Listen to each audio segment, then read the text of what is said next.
Bonjour à tous, on commence ce tour de la presse sportive avec l'Olympique de Marseille qui cherche toujours son attaquant.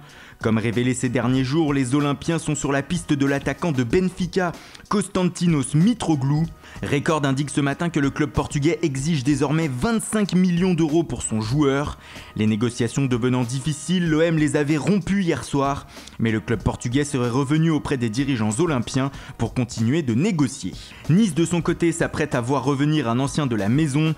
Nampalys Mendy, qui a quitté le club azuréen l'été dernier pour Leicester, devrait revenir sous forme de prêt comme l'annonce Nice matin.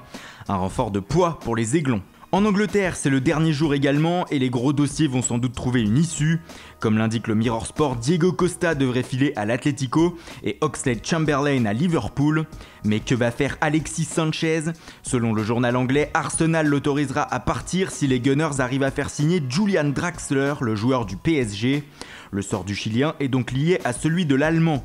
Dans le même temps, au PSG, un autre joueur pourrait traverser la Manche. Selon le Daily Record, le jeune Hudson-Edouard devrait être prêté au Celtic Glasgow cette saison. Toujours en Angleterre, Liverpool va sans doute casser sa tirelire en ce 31 août. Selon le Times, Jürgen Klopp est prêt à débourser 190 millions d'euros aujourd'hui. Outre Oxlade-Chamberlain qui devrait arriver pour 40 millions d'euros, le technicien allemand souhaite voir débarquer à Anfield Thomas Lemar ainsi que Virgil van Dijk. Pour le français, on parle d'une somme avoisinant les 80 millions d'euros si Monaco est d'accord. Autre somme folle en ce dernier jour de mercato, celle du Barça pour Paulo Dybala. Selon le Corriere dello Sport, les Catalans auraient proposé 160 millions d'euros à la Juve pour leur attaquant argentin. Un montant purement et simplement refusé par la vieille dame qui ne compte pas se séparer de son buteur. Mais en cet été 2017, rien n'est jamais définitif. Et puis il n'y a pas que le mercato aujourd'hui. Ce soir, l'équipe de France affronte les Pays-Bas au Stade de France en match de qualification pour la Coupe du Monde en Russie en juin prochain. Un moment suprême pour le quotidien néerlandais AD Sport VRL qui se permet un titre en français.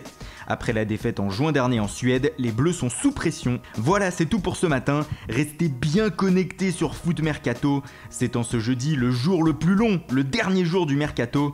Et pour ne rien manquer, retrouvez nos journaux du Mercato tout au long de la journée jusqu'à 1h du matin. Bonne journée à tous.